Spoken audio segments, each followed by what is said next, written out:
para ulama, para warasul anbiya itu punya ciri kesulitan mencari kelemahan orang lain. Kalau ada orang mengatakan golek kelemahan orang lain itu gampang, itu pasti orang ngam, itu pasti orang dunia.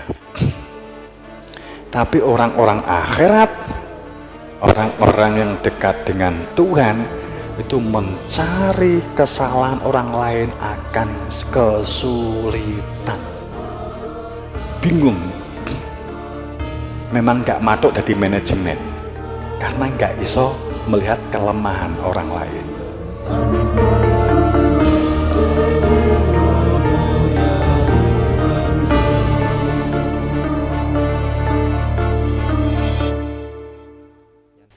Kemudian kita berlatih, itu perihal sekilas tentang ibadah ubudiyah, ritual. Karena inti ibadah apapun, sholat apa, poso apa, zakat, itu membentuk kepribadian, membentuk karakter, membentuk mindset atau pola pikir yang positif, kemudian perilaku tindakan sosial yang tidak berpecah belah, gotong royong, bebarengan, termasuk cara berbicara, menghindari cara berbicara yang menyakitkan. Itu dilatih melalui ibadah ritual, sholat, poso, zakat, kaji. Jadi kalau orang itu sholat, poso, zakat, akan tetapi ternyata masih sering berperilaku menyakitkan, masih sering perilakunya itu menjatuhkan orang lain, maka bohong sholatnya, bohong puasanya, bohong zakatnya. Dari logika ayat-ayat kan begitu.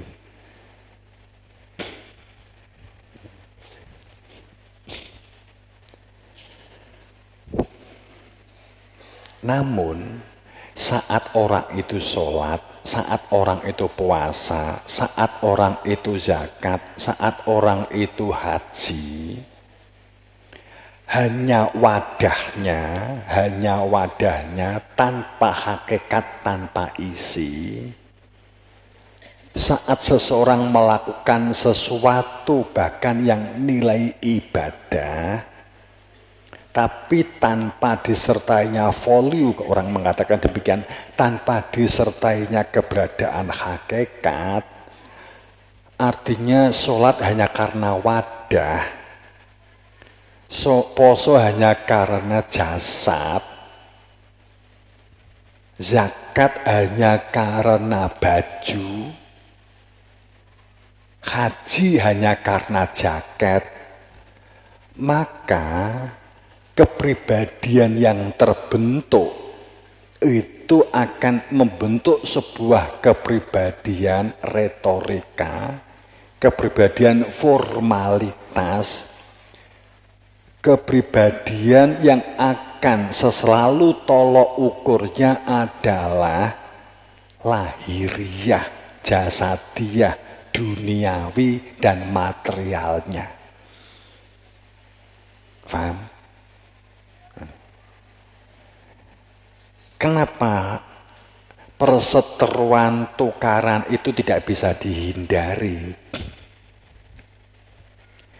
Orang semakin sering bersolawat, yang butuh dihati-hati kita, tapi kosong. Solawatnya kosong, solawatnya tidak ada maknanya. Solawatnya tidak menggambarkan dari makna solawat itu sendiri, yakni nyambung, yakni nyatu, yakni selaras.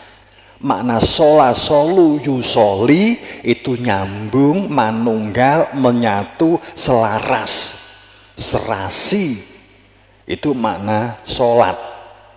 Makna sola, solat dari kata sola, solawat dari kata sola. Maknanya manunggal, menyatu, selaras, harmonis, serasi. Di mana itu? pada saat kita bersolawat akan tetapi meninggalkan komponen ini, meninggalkan karakter selaras ini, selaras pikiran kita dengan lingkungan, dengan alam, biasanya saat ditandai enek sing ngelokke nesu ngamuk solawat kok ngono, bersolawat kok tukaran, ya nesu. Solawat kok joget-jogetan, ya nesu. Kan gitu. Upamanya kan begitu. Ini yang butuh dihati-hati. Jadi awak dhewe melu selawatan rono-rono, nek enek wong ngelokne kowe, seharusnya orang sering bersolawat itu olokan, bulian, fitnah itu nggak akan berpengaruh terhadap seseorang ini. Sehingga pada saat ada orang ngelok nih nyantai, aku orang solawat kok, ngurarap nesu, nggak akan marah, nggak akan kecewa. Bersolawat karena semakin manunggal dengan Tuhan, menyatu dengan Tuhan, saat dilokke mepet dengan Tuhan, itu seharusnya begitu. Kan begitu kan? Faktanya, bener kan?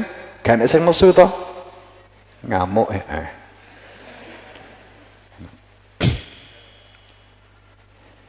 Kenapa banyak orang yang sholat soyo tertib sholatnya, semakin mudah mengkoreksi orang lain, semakin sering poso, nggak hanya wajib, sunate barang. Poso ki masuk subuh sampai maghrib, sampai sunate, jadi sampai bukone gak maghrib, bukone jam 1 bengi, saking sunate. Umpamanya kan begitu, upama. Apakah akan membentuk kepribadian kita atau semakin semuci karena perilaku kita merasa telah menjalankan perintah sholat, perintah poso. Ini kan harus hati-hati.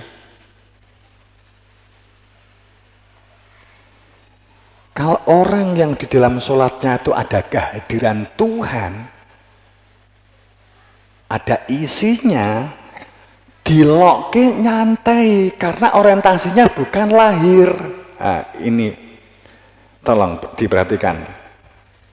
Ngopo kok mesti kok dadi nesu? Orang sholat tapi sahun, orang sholat tapi lalai, orang sholat akan tetapi tidak ada kehadiran Tuhan, orang sholat tapi nggak menghilangkan haus, orang sholat tidak menghilangkan dahaga, sholat tapi tidak menghilangkan lapar, sholatnya hanya memenuhi tatanan lahiriah, hanya kewajiban jentat-jentit, jentut-jentot, jengking, lungguh, nyedit, hanya menuruti ini saja. Tidak tahu apa dibalik makna sholat itu adalah inti sholat itu khusyuk, bukan masalah rukuknya, bentuk rukuknya, bukan bentuk Allahu Akbarnya, geger, demek kuping apa enggak. Upamanya kan begitu upama. Sing dimasalahnya apa? Nek gane isine sing dimasalahne ya hanya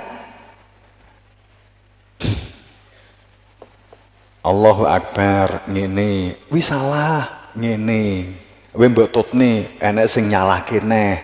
Terus ngene. Enek sing lho aku katanya dulu suruh gini. Itu salah, yang bener begini. Kadang iki wong padha-padha gak ruwe, gak tau ketemu nabi, ning iso nyalahke. Itu hebatnya manusia sekarang. Ora tau potok Kanjeng Nabi nyalahke. Salate Kanjeng Nabi itu begini.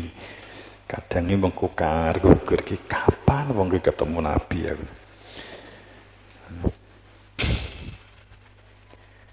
Wong hadis hasil tuku kok Gramedia. Rumangsane nek maringi Kanjeng Nabi itu sing marai geger kan itu.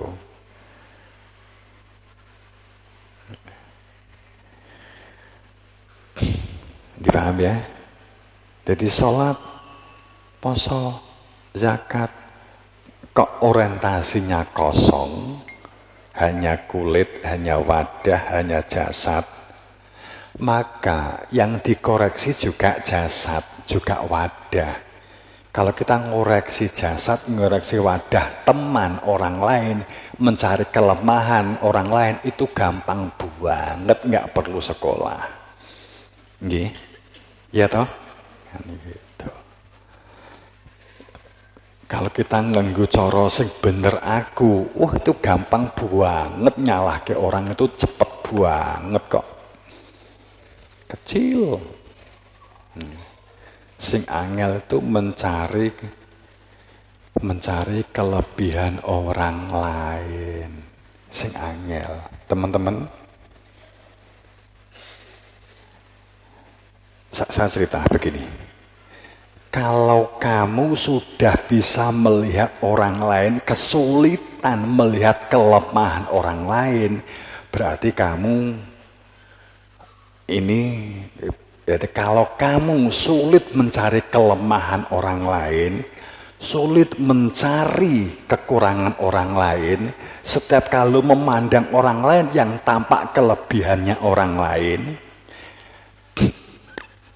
kemudian hal-hal yang menjadi nilai lebihnya orang lain, kamu kesulitan mencari kelemahan orang lain, kamu hebat, kamu waliullah. Saiki aku takok, wis ngono burung?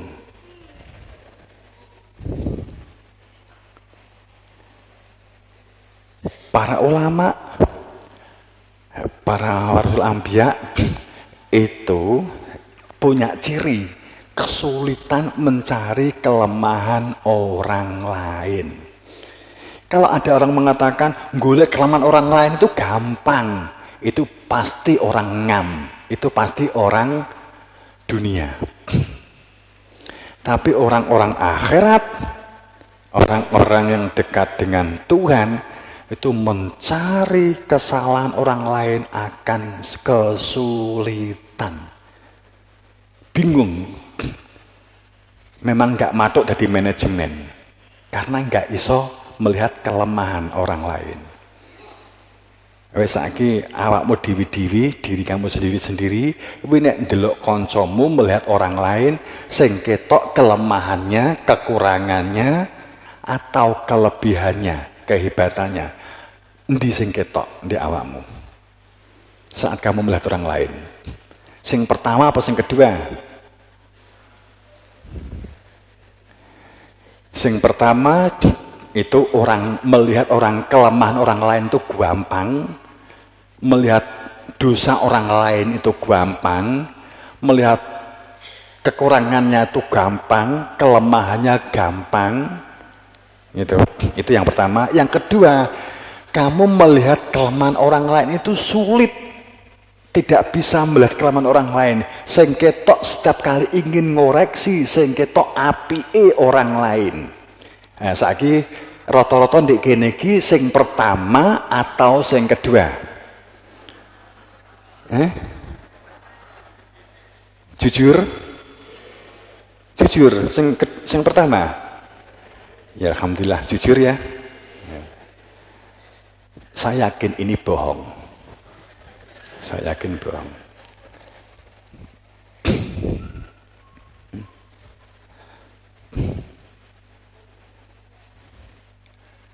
Kira-kira enek enggak orang yang melihat kelemahan orang lain itu sulit?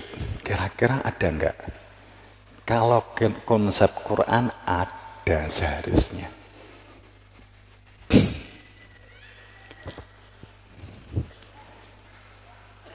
Kadang orang itu pusing nek diminta untuk ngoreksi kelemahan organisasi bisa, tapi kalau melihat kelemahan person itu kesulitan. Kalau bisa begini, surga bro. Surga bro. Keluargamu iso ngono, dididik ngono, bojomu, anakmu iso begitu. Wah, tepak tenan kuwi. Wis enek sing ngono borong. Borong. Sing ada.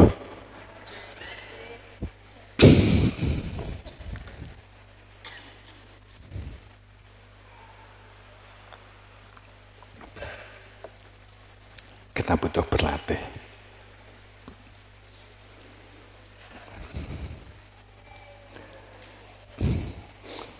Ya prosesnya biasanya sih maklum, wong yang di dunya yang nggone salah kan gitu kan. Enek orang salah kan gitu. Sing ndadekne angel itu kan penyakit kepo.